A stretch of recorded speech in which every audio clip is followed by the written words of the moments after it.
Welcome, everyone. Today's webinar is titled FDA Drug Topics, Cannabis Products and the Potential Impact on Patients. My name is Dr. Kara Burke, a pharmacist and team leader in the Division of Drug Information. I would like to welcome you to this educational activity sponsored by the FDA Center for Drug Evaluation and Research, Office of Communications, Division of Drug Information. We thank you and appreciate your patience as we continue to offer these CE courses completely virtual. If you experience any technical difficulties, please email us at ddiwebinars@fda.hhs.gov for direct assistance. Before I introduce our speakers, I have a few housekeeping remarks. All faculty are expected to use generic names. If trade names are used, those of several companies should be used rather than only that of a single supporting company. Unapproved use disclosure. CE faculty speakers are required to disclose to the attendees when products or procedures being discussed are off-label, unlabeled, not FDA approved, and any limitations on the information that is presented. Disclosure. The faculty's planning committee members and the FDA CE consultation and accreditation team have nothing to disclose. We hope you will enjoy meeting our presenters today. Cassandra Taylor, PhD, is a public health advisor at U.S. Food and Drug Administration within the Center for Drug Evaluation and Research's CDER, Office of the Center Director, and leads CDER's Cannabis Science and Research portfolio. She serves as a cannabis subject matter expert for CDER and across FDA, concentrating on the botanical and quality aspects of cannabis. Dr. Taylor collaborates with colleagues across FDA to help close substantial knowledge gaps about the science, safety, and quality of cannabis and cannabis-derived products. She received her BS in chemistry from St. Francis University in 2005 and her PhD in analytical chemistry from the University of Maryland in 2014. Our second speaker, Scott Janaszak, PharmD, MPH, BCPS, is a lieutenant commander in the U.S. Public Health Service Commission Corps, who serves as a safety evaluator in the Office of Surveillance and Epidemiology's Division of Pharmacovigilance 1, or DPV1, at FDA. In this role, he works with multidisciplinary scientific review teams throughout the FDA to evaluate adverse events associated with FDA-approved drug and biologic products that are detected during post-marketing surveillance activities. He also serves as DPV1's lead reviewer of AE adverse event reports involving cannabis-derived products, where his surveillance activities directly support cross-agency enforcement activities. Lieutenant Commander Janaszak obtained his Doctor of Pharmacy degree from Midwestern University, Chicago College of Pharmacy in 2011, and master's degree in public health from New Mexico State University with a concentration in health management, administration, and public policy in 2023. Stephen Galati, MD, is a senior medical officer within the controlled substance staff at U.S. Food and Drug Administration within CDER, Office of the Center Director. Dr. Galati has worked within the Department of Defense and Veteran Affairs as a clinical psychiatrist and assistant professor of psychiatry at the Uniformed Services University. He has worked on numerous new drug applications and contributed to several guidances for industry. Dr. Galati graduated from Jefferson Medical College and trained in psychiatry at the Johns Hopkins Hospital. Now, please give a warm online welcome to Drs. Taylor, Janaszak, and Galati.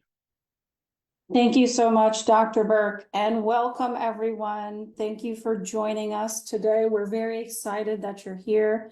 There's lots of participants, and we are happy to be discussing cannabis products and the potential impacts on patients. As Kara mentioned, my name is Cassie Taylor. I will be your guide through today's webinar. And so we will get started first by reminding folks that we have some learning objectives. So we're going to identify cannabis products on the market and how they differ from FDA-regulated human drugs, as well as the various ways that those products are manufactured and how the quality controls are different. Then we'll also explain the potential risks that are associated with cannabis use. There will be a very brief review of some of the scientific evidence. And then also we're going to talk about approaches for initiating discussions with the patients that you're interacting with.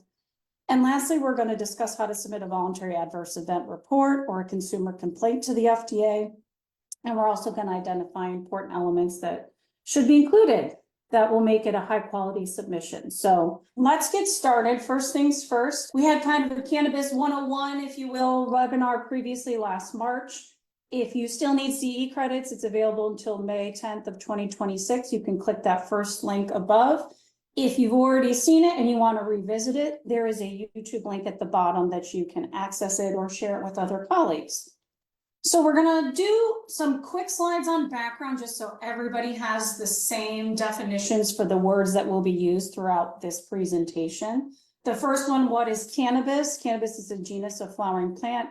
Generally, it includes 3 species, Cannabis sativa, indica, and ruderalis. Botanists continue to argue about this and will continue probably to eternity if Cannabis sativa is a species and the rest are subspecies or vice versa. It constantly switches, but that's a separate talk in and of itself. But it's important for you to just have a general understanding. This is what those plants look like. Sativa tends to be taller, indica in the middle, ruderalis is quite small. What we do know is that the plant contains hundreds of compounds, more than 120 cannabinoids, over 100 terpenes. There's also many hundreds of phytochemicals. Phyto means plant, so these are plant chemicals that are present. And these compounds exist in the entire plant. But their most common known compounds are the cannabidiol, or CBD, and delta-9 tetrahydrocannabinol, or delta-9 THC. And the place where these compounds are most highly concentrated is in the flower or in the bud, or in botany, we call this the inflorescence.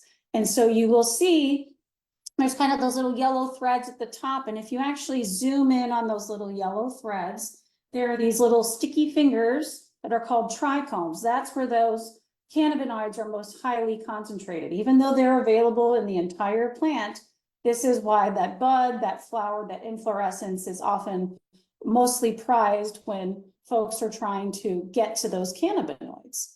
Now for cannabis, there's an unknown number of cultivars or chemovars, chemical varieties. And you know what a cultivar is because you've seen roses and you've seen tomatoes. All that a cultivar is that humans have cultivated a plant for a specific trait and they create new varieties. The difference here is that in cannabis, there's an unknown number of these cultivars and chemovars because so many people have been in this space and been creating different variations that we don't know how many exist. But what we do know is that there are kind of 4 big buckets of major constituents. The literature right now has more than 500 constituents being reported in the cannabis plant itself, over 120 cannabinoids, over 100 terpenes, over 40 non-cannabinoid phenols, and over 30 flavonoids and alkaloids. This is important to remember because we just talked about how the 2 that most people know about are CBD and delta-9 THC. We actually know quite a bit of information about those 2 compounds, but there's over 500 that we don't know much about or know next to nothing about. Now, what is cannabis in terms of legal language? Well, we have the term marijuana, spelled with an H and sometimes colloquial with a J. You will notice that the word cannabis sativa is in both of these definitions because it is the same plant, and these are legal definitions that are defining the amount of delta-9 THC that determines marijuana and hemp. So now let's move on to our landscape. What does it actually look like? Well, first, let's start at the federal level. So everyone on this call understands that human drugs and controlled substances, those are very highly regulated products. The Food, Drug, and Cosmetic Act, or the FDCA, that's where FDA has its jurisdiction. The Controlled Substances Act, the CSA, that's where the DEA has their jurisdiction. And the 2018 Farm Bill, that's where USDA has their jurisdiction. So at the federal level, everyone has to meet the criteria that is under the jurisdiction of those 3 agencies in order for things to be approved and substances to become available or commodities to be available. At the state level, we have this medical and adult use cannabis programs. These are also regulated.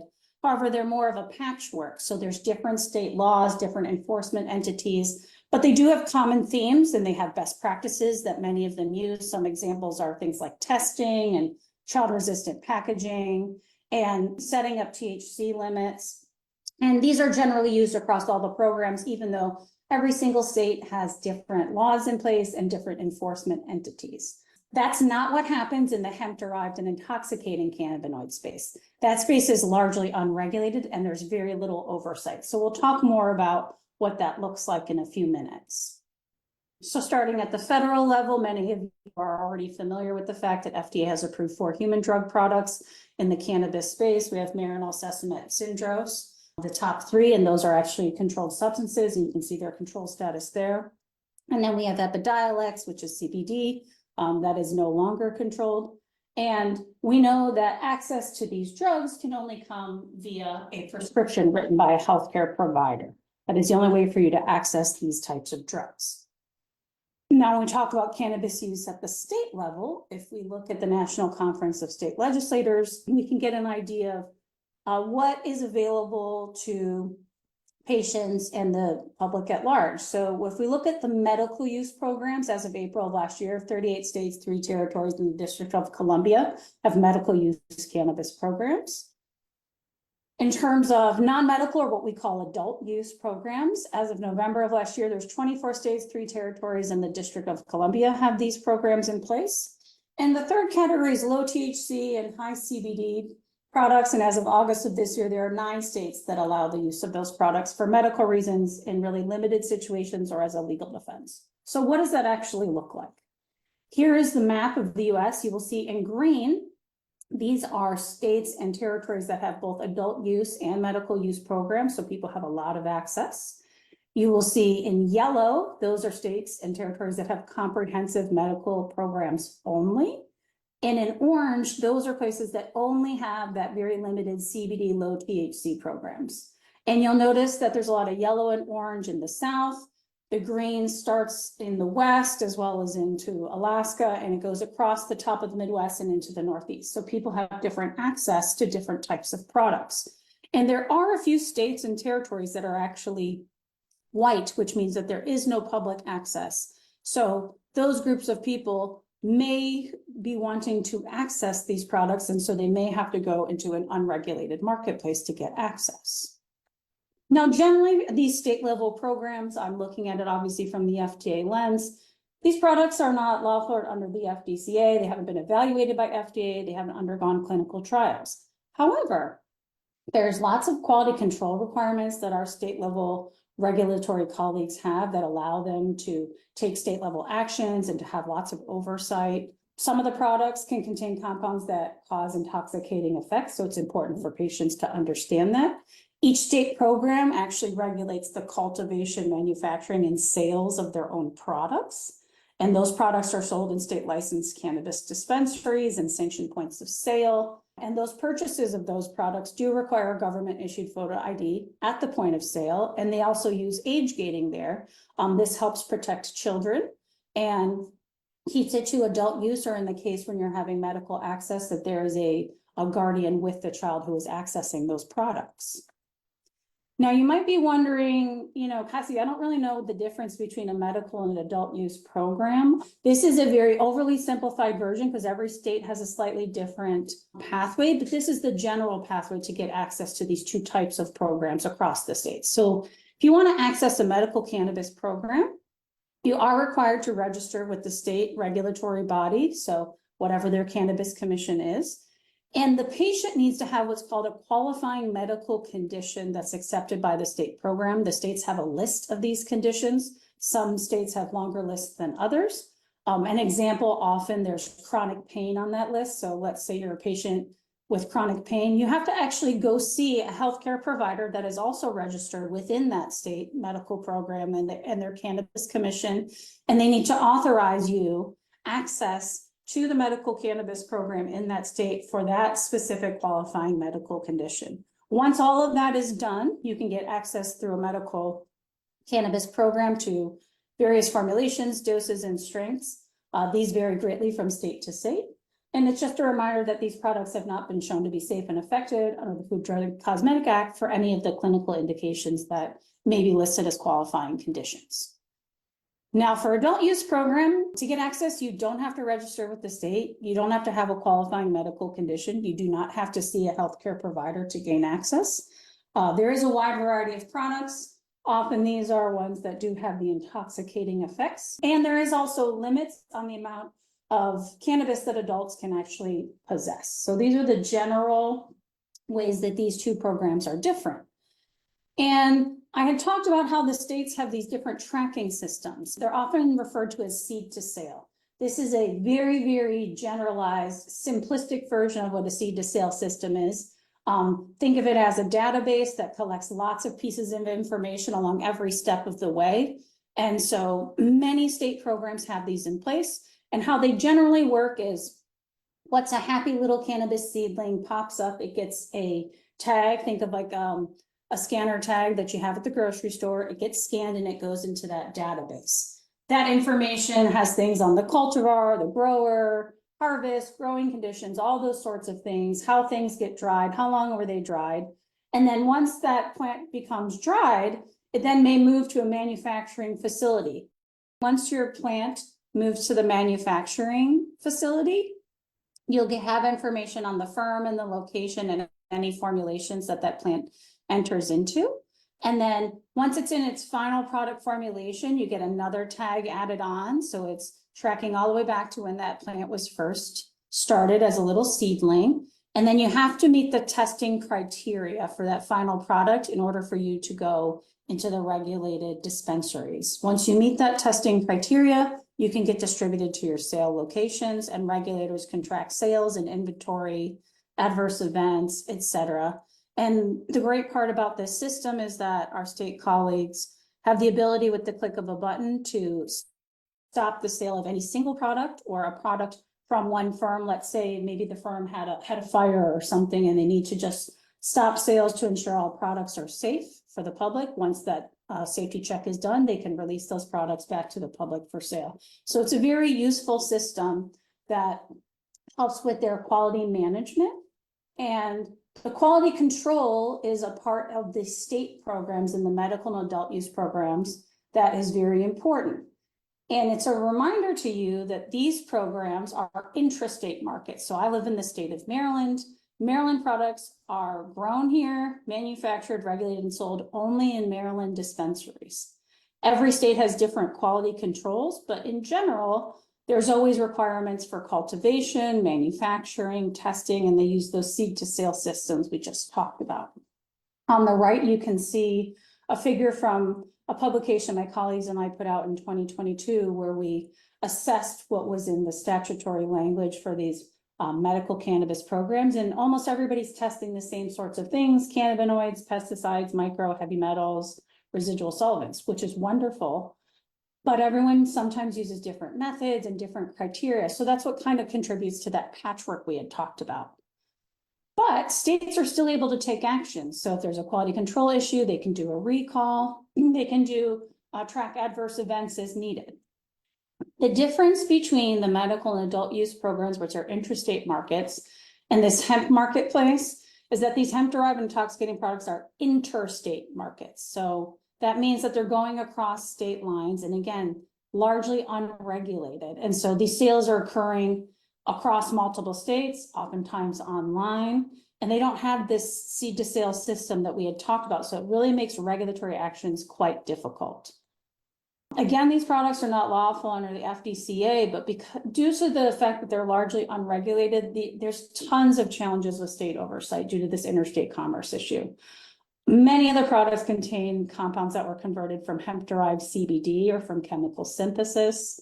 Products might contain high concentrations and high doses of multiple compounds. Reminder that we know over 500 compounds exist in the plant. That's not accounting for all the ones that exist outside the plant, which we'll talk about in a minute. These synthesized compounds can be in these products and they can't sometimes be on the label. And so these are hidden ingredients that patients are being exposed to. Manufacturing controls largely don't exist. So think of things like unsanitary conditions are occurring. Products are sold in unregulated points of sales, gas stations, convenience stores, bodegas, online. That's where people are getting these products. And age gating is not always used at the points of sale. So it's something to keep in mind that, you know, pediatrics could be getting access to these products. Now, what does this look like? So we have a map of America again, and you can see here that Brightfield has done their best to create 5 categories. The purple and the pink are essentially prohibited. And the orange is what they're calling regulated, which is very loosely interpreted as one of these states could have put a law in the book saying that they're going to regulate these hemp and intoxicating products, but that doesn't mean that there is a regulating body in place. So that doesn't mean anyone's actually enforcing or doing anything against them. They just put a law in the books. And then you can see the green and the yellow, these are mainly unregulated spaces, or the ban is really unclear. And this is constantly changing every few months. And so it's very difficult for patients and the American public to keep up with what's going on. Something that's really important to understand is that this marketplace has been growing and growing, and you can see that on the left-hand side. But what I really want to draw your attention to is on the right-hand side. These are the cannabinoid market share. So you can see in 2022, that turquoise color is Delta-9 THC, the black is Delta-8 THC, and the pink is THCA, or THC acid, which is available in the plant. And you can see 13%, 51%, and less than 1% in 2022. Things start to shift in 23, where Delta-9 THC becomes 20% of the marketplace, and Delta-8 is 44%, THCA is 7%. And then this year, Delta-9 and Delta-8 THC have swapped places. 30% for Delta-9 THC, Delta-8 THC is 26%, and THCA is 21%. That is over 75% of the marketplace that they're reporting on the labels that these hemp products, which we know can cause intoxicating effects, are available to the public in this largely unregulated market. So how do people make these things? Well, let's start with chemical conversion as an example. Let's say that we have CBD and we have a bucket of CBD, we call it distillate. Distillate does not mean that it's just CBD alone. It means that there's other compounds that are there that have been extracted from the plant. And then people add acids and solvents and heat. And you might say to yourself, oh, well, I'm probably just going to make Delta-8 THC and Delta-9 THC because that's what we're trying to create. But in actuality, you're making other classes of compounds that are almost never listed on the label and also have unknown safety profiles. So this is just an example of information that's been published by the University of Mississippi, who assessed some commercially marketed Delta-8 THC products. There's also lots of unknowns. So patients are being exposed to all of these compounds as well as many unknowns when they are taking these products. So what else could be happening? Well, we have this big cannabinoid alphabet soup out there, and you're like, well, there was a lot of chemicals that you just brought up on the screen, and I don't really know what any of those are. Well, patients don't know what any of them are either, and there's also a bunch more. So all of the ones that are coming up on your screen right now are actually listed on labels of products in the marketplace right now. All of these compounds on the screen are created outside of the plant. These are not natural compounds. So example of Delta-8 THCH and V and P and JD and O and Delta-9 THC JD and Delta-9 THCO, HHC, HHCP, HHCO. What do all of these things mean? It's very confusing for consumers, but they are being exposed to all of these compounds, sometimes individually, sometimes in combination, and most of these have completely unknown safety profiles. So when people are going to the store, they don't actually know what they're getting, or if they're buying things online, all of these compounds are being mixed up together and thrown into formulations that people are getting access to. And that leads to misinformation. There's a lot of inaccuracies and purported claims out there. There's potential for impurities, things like solvents, heavy metals, pesticides, other adulterants. And there's a lot of consumer confusion. People don't know if the product is from a regulated state marketplace, if it's not regulated, is there any quality controls that are going on? And then there's also a lack of high quality data to support a lot of the purported claims that are out there. So there's been confounding results from uncontrolled studies and surveys, numerous variables, often lacking proper control groups. And as this group knows very well, the gold standard is these randomized controlled trials, but that's not always what exists to support the purported claims. Additionally, there's falsification of product certificates of analysis. This is unfortunately very, very common. And there's also misrepresentation on the need for an investigational new drug application, the federal law that requires a drug be the subject of an approved marketing application before it's transported across state lines. And if you don't have that, you have to seek an exemption, which is why you submit the IND. These are some examples of some of the misinformation that is out there. In the upper left, you can see industry promoted misinformation about intoxicating hemp. The slogan used to be, "It's rope, not dope." But based on what we've been seeing in the marketplace and what's out there, a lot more of these products are mainly containing Delta-9, Delta-8, and THCA, which look a lot more like marijuana type products that can cause intoxication. We also have authors who have been in the cannabis research space for many years talking about labeling inaccuracies. There's things that are hype and misinformation in crowdfunding spaces. The FTC has actually taken some actions to try to remove some of this deceptive marketing in the CBD products. There's an entire interview of someone trying to explain how to identify if a C of A is accurate or inaccurate and how to figure out some of the misleading characteristics. And there are even people who are in this space for trying to do the right thing or trying to get all their information, and they themselves have been scammed by these false C of A's. So they're banding together to raise awareness about this. And essentially what folks have done is create these misleading claims of therapeutic efficacy, and the inaccuracy in the labeling is really, really common. So it really confuses the patients. And once they actually test a lot of these products in the marketplace, they find that they're inconsistent. And they often are not the same across batch to batch. So I want to leave you with a piece of information that when your patients are being exposed to these products in this hemp and intoxicating marketplace, they're being exposed to compounds that we know next to nothing about. And they have pretty much unknown safety profiles. So that's important for you to remember. And with that, I'm going to hand it over to my colleague, Steve, who's going to talk about our clinical information. Steve, over to you. Thanks, Cassie. As Cassie described, she described a number of compounds and specifically cannabinoids present within or derived from the cannabis plant. However, the two we will focus on today are tetrahydrocannabinol, or otherwise known as Delta-9 THC, and cannabidiol, otherwise known as CBD. The Delta-9 THC component is responsible for the high or intoxicating effect of cannabis. Many of your patients who use these substances may be using for a perceived clinical benefit, and therefore it's important for practitioners to have an understanding and educate patients about potential risks. Hemp products are commonly used and often perceived as harmless by the general population. It's typically marketed for the CBD component. However, these products, as Cassie pointed out, are not closely regulated, and CBD in itself has a number of potential drug interactions and clinical effects. Additionally, Delta-9 THC, although it may be small by percent weight in hemp, if it's taken in large enough quantities, may still have relevant clinical effects.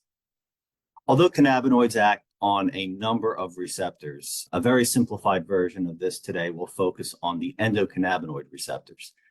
The CB1 receptor is the main clinical site of action for Delta-9 THC and responsible for numerous clinical effects such as euphoria, psychosis, cardiac effects, memory impairment, but also some potential beneficial effects such as pain relief. These receptors are densely populated in certain brain regions. With respect to the CB2 receptors, CBD action has been postulated to have potential immunologic effects. So this is a diagram we developed which shows a simplified visual of both the Delta-9 THC and CBD actions. There's a similar diagram available in your handout, and we thought this may serve as a simple visual that you may use to demonstrate to patients the effects of these drugs. So there are 3 active approved cannabinoid drug formulation. CBD comes in the name Epidiolex, which is a highly purified version. This is not a controlled substance.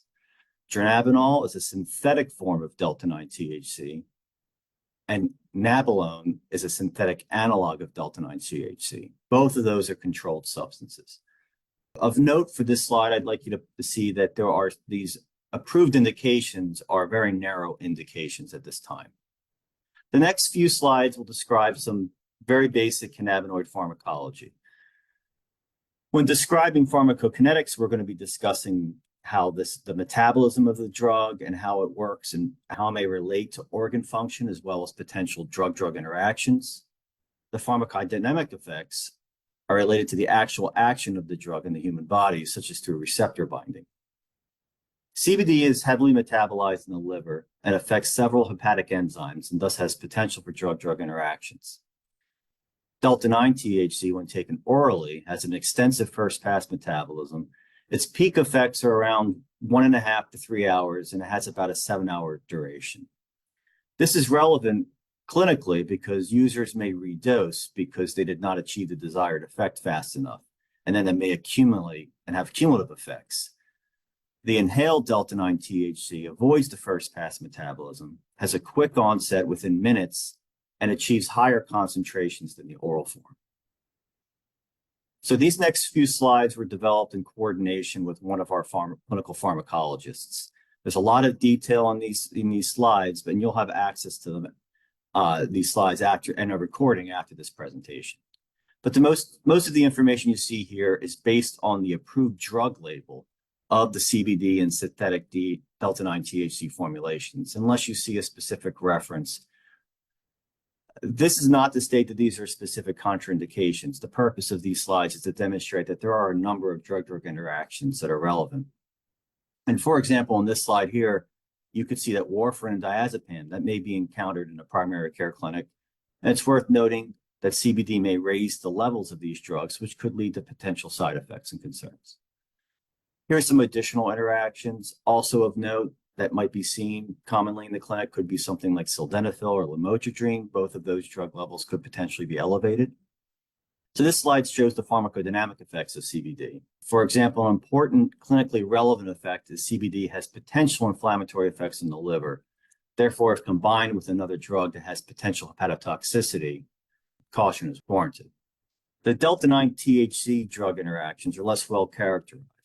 Few drugs may raise the level of THC, and although Delta-9 THC may increase warfarin, much like CBD, but this is through protein binding and displacement. And much like cigarettes, smoking THC may lower the levels of antipsychotics olanzapine and clozapine and therefore affect the potential efficacy. This is not due to the THC component itself. It's related to the hydrocarbons. As far as the pharmacodynamic effects of Delta-9 THC, as you might expect, there may be additive effects with CNS depressants and drugs that affect the cardiovascular system. So the next few slides will go over clinical evidence. There's a very large topic and a lot of information and a lot of literature on cannabinoids for different numerous clinical conditions. So this next few slides will just be a very high-level overview of evidence. But first, the publicly available state-level data shows that the most common conditions patients use cannabis for in authorized use are for pain-related disorders, followed by PTSD. However, many people self-medicate for numerous conditions such as pain, sleep, psychiatric disorders, and Crohn's disease as well. The largest literature base is related to pain disorders. And although some potential efficacy of cannabis is acknowledged in guidelines, most professional organizations have not endorsed the use of cannabis for their respective conditions. And the reasoning being they cite the lack of high quality evidence to support such use. And we do have a list of the professional position statements available within the handout and at the end of this talk. This slide is from a publication Cassie wrote last year. What this describes is the active investigational new drug studies we see at the FDA. And as you can tell, the majority are in the pain category, followed by neurologic and psychiatric. Although this is a very, very broad topic and beyond the scope of this talk, simply put, the literature at this point shows mostly mixed results for a number of conditions. For pain, which is the most studied, there is a modest positive effect. However, a number of authors expressed concern that the adverse reactions potentially could outweigh the benefit. And for psychiatric conditions, the preponderance of the literature at this time does not support use. Now, some other disorders have some small and observational studies that do show some possible benefit, and that would include disorders such as inflammatory bowel disease and sleep disorders. The safety data here is based on approved labeling for the respective products that we discussed, unless cited otherwise. For CBD, the most important safety signal to focus on for this purpose is the transaminase elevation, as we talked about. For Delta-9 THC, numerous adverse events are reported that we've discussed, which are sedation, euphoria, cognitive and motor effects, but also important is the association with psychosis. And this may even have more relevance with the increasing THC content percentage we see and daily use in today's population. Additionally, there is a characterized withdrawal reaction after chronic use and cessation. As Cassie noted earlier, there are a vast number of cannabinoids. This is just an example of a few notable ones you may encounter or hear about.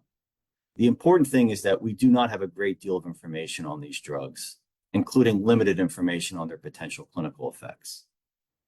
With regard to pregnancy and breastfeeding, the FDA strongly advises against the use of any unapproved cannabinoid during pregnancy or breastfeeding, and this is consistent with guidelines and the Surgeon General's warning. Of note, I'd like to point out at the bottom of the slide some resources available for further review. So many patients may not even know they should be informing their provider about their use of a cannabinoid, since they may perceive it as natural or without any significant harm, not knowing that there could be interactions or any sort of side effects that are of concern. Therefore, it is prudent to screen patients, especially if considered high risk. And this is a general outline about a basic approach to a patient that you might see in a clinic. So start with a basic screen, and if the patient does use a cannabinoid or a cannabinoid type product, you can inquire further. They may also be using to self-medicate for a disorder or symptom, which you may wish to explore further. It's also important, if you can, to identify the brand or the product, and this may assist in understanding what they're taking. And then once identified, provide some education and potential safety considerations. And that's it for my section, and I'll just pass it over to Scott. Okay, thanks, Steve. Good afternoon, everyone. So next, I'll be discussing how to submit a voluntary adverse event report or a consumer complaint to FDA and identify important elements that should be included to constitute a high-quality submission. But before I delve into it, I'd like to call to your attention FDA's safety communication that was published in July of 2024, warning consumers of risks to children from copycat food products containing Delta-8 THC. The publication details the ever-increasing risk of accidental Delta-8 THC exposure in children. Specifically, the article cites that from 2021 to 2023, the FDA received over 300 reports describing adverse events in children and adults who consume Delta THC products. These adverse events included, but were not limited to, hallucinations, vomiting, tremor, anxiety, dizziness, confusion, and loss of consciousness. Nearly half of the reports involved hospitalization or emergency department visits, and approximately 2/3 described adverse events that occurred after ingestion of Delta-8 THC containing food products such as candy or brownies. These findings truly underscore the importance of submitting voluntary adverse event reports to the FDA. So overall, the scope of FDA's adverse event surveillance and monitoring of cannabis-derived products is wide-ranging, and there is extensive involvement and cross-collaboration throughout the FDA. This slide depicts the three main reporting portals for consumers, health professionals, and others, such as law enforcement, to report adverse events and product safety issues for cannabis-derived products to the agency. It's important to highlight that each of the reporting portals shown here contribute to the data that we review in our surveillance activities related to cannabis products. These reporting portals and databases consist of the MedWatch reporting program, which provides reports to the FDA Adverse Event Reporting System, or FAERS, and also the Center for Food Safety and Applied Nutrition Adverse Event Reporting System, known as CARES. Reports can also be received through FDA's General Safety Reporting Portal and through filing of consumer complaints. But for the purposes of this presentation, we're going to focus on MedWatch, as the majority of the adverse event reports involving cannabis-derived products are received through this pathway. As I mentioned, the FDA continues to receive concerning reports associated with the use of cannabis-derived products. Along with the other reporting portals previously mentioned, MedWatch is considered a reliable place to submit adverse events or other concerning safety issues involving cannabis-derived products, and we strongly encourage you to do so if one of your patients encounter problems or issues associated with these products.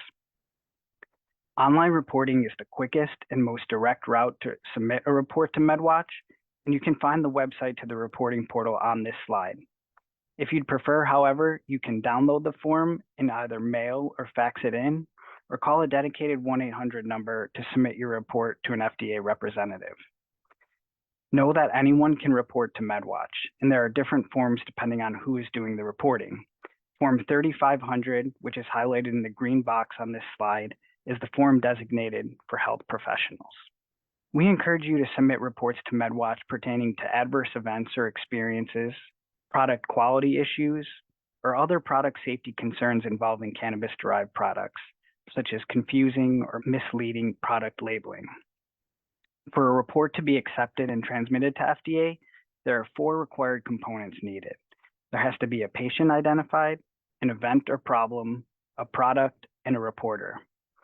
Although these are the minimum requirements, in the next slide, I'll highlight additional pieces of information that, if available, should be provided to allow us to best evaluate the potential safety issue you're reporting.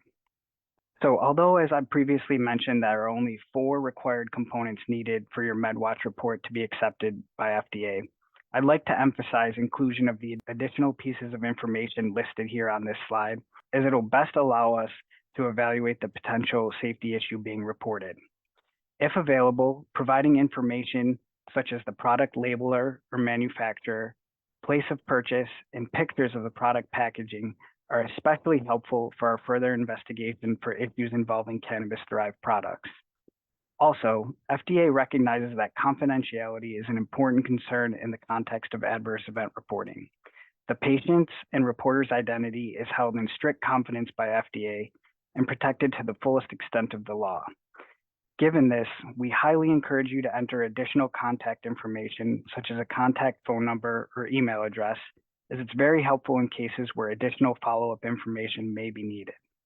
Lastly, although capturing all of the information listed on this slide may seem time-consuming, keep in mind that at minimum, a high-quality report is one that provides relevant, succinct, and organized information. So what does FDA do with the reports after they're received? After your report or complaint is received, it is disseminated to the appropriate group within FDA, where reviewers fully assess the reported information. Safety information of interest includes reports involving serious adverse events resulting in death, life-threatening illness, hospitalization, disability, congenital anomaly, or other medically serious outcomes. Also, unexpected adverse events, product safety concerns, drug interactions, and adverse events reported in specific patient populations such as children or the elderly, and also overall analysis of any trends that we may identify. From the reviewer's analysis, FDA then determines if additional action is needed to further address or mitigate the potential safety issue. And now I'll pass it back to Cassie. Thank you. Thank you so much, Steve and Scott. I'm going to help us get wrapped up here. Just important to remember that FDA has a really well-defined role to play in the regulation and the development of these products that contain cannabis and cannabis-derived compounds. That includes enforcement actions, and we're here, of course, to protect and promote the public health. And we are supporting robust scientific research. We're trying to understand therapeutic uses of these products, as well as the safety of non-drug cannabis products. And we're actively exploring potential regulatory pathways for the lawful marketing of appropriate cannabis-derived products. And just, we remind you that there's only, we've only approved 1 cannabis-derived and 3 cannabis-related drug products that are out there. All these others are not regulated by the FDA that your patients may be interacting with. And we just also want to encourage you to help identify potential signals by reporting into our adverse event system via MedWatch. We have lots of free resources for you. Again, these are all going to be available. This is the handout that you can actually download. And on the back of this, on page 2, is those position statements from the various organizations that Steve had mentioned. We also have lots of things on our website that talk about our different new releases and statements and consumer info, as well as remarks and testimony and some of the science and research in the Q&A that we have. And we also have a variety of reference websites for you to click through. Thank you, Cassie. Thank you, Drs. Taylor, Januzak, and Galati. This concludes the presentation portion of our webinar, which was a great presentation and very informative. Thank you so much. We are running out of time. We will go over just a few minutes to answer some questions. So if you haven't already, you can type your question in the Q&A box. All right, to Cassie. Question, are the cannabis products claiming to be hemp derived that are sold online or in corner stores regulated by anyone? Thanks, Kara. Majority of them are actually unregulated, and so the products are oftentimes not manufactured under controlled conditions, so they can have intoxicating components that are either listed on the label or not listed on the label. So those hidden ingredients we kind of talked about, and they sometimes are created via chemical conversion or that synthesis, like our soup pot that we showed. And so sometimes that leads to high doses that folks aren't really familiar with or maybe don't have knowledge of, so they can get access to those products. And those really haven't been evaluated for safety. Thanks, Cassie. I'm gonna maybe squeeze in two more. Question again to Cassie, how do patients decipher the alphabet soup of cannabinoids on a label that they're reading? Yeah, it's tough. I think erring on the side of caution is like the best way to go, as we talked about CBD and Delta-9 THC. Those are the two cannabinoids we know quite a bit of information about, but those other 500 that we know exist in the plant and the many hundreds or thousands that exist outside the plant, we really, there's not any research on them. And so one of the best practices is just presume that the cannabinoids outside of CBD and Delta-9 THC that are listed on the label of the product are probably going to have a higher risk to your patients. And if you're taking it yourself, a higher risk to yourself. And since there's a number of these emerging cannabinoids, they're changing all the time, and it's really difficult to track. And so also being aware, words like natural or nature might be some misinformation that's on that label, or things like the word healthy might be out there. And so just being a little bit skeptical of those labels and those certificates analysis that we talked about oftentimes are providing misinformation to the consumer. So erring on the side of caution, I think, is always a good way to go, Kara. Thanks, Cassie. And let's squeeze one in for Steve. This goes to you. With all these developing types of cannabinoids, how do you know which to screen patients for during an interview? Thanks, Kara. So it is very difficult to keep up with all the cannabinoids that are sold in the marketplace. And ideally, you would screen all patients for everything that they're taking when you're looking at their current drug regimen, which includes herbal supplements and, of course, now cannabis or hemp or whatever products there are. But in general, I would just say that you should do a screen that you could ask them any product that they're taking, bring up and the topic of hemp, CBD, or any type of THC, and then even ask them at a potential follow-up visit to bring in the packaging, which may be helpful for review. Thank you. Okay, we have to give Scott one, right? We don't want to leave him out. So final question, Scott, will my MedWatch report be secure when submitted over the internet?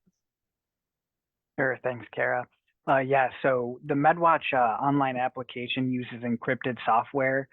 So this ensures the security and confidentiality of your MedWatch submission across the internet. So yes. All right. Thank you so much. That was a wonderful presentation. If you have questions, and I know we did get a ton, but just ran out of time, that we didn't have time to address today, please email them to our Division of Drug Information email address at druginfo@fda.hhs.gov for assistance.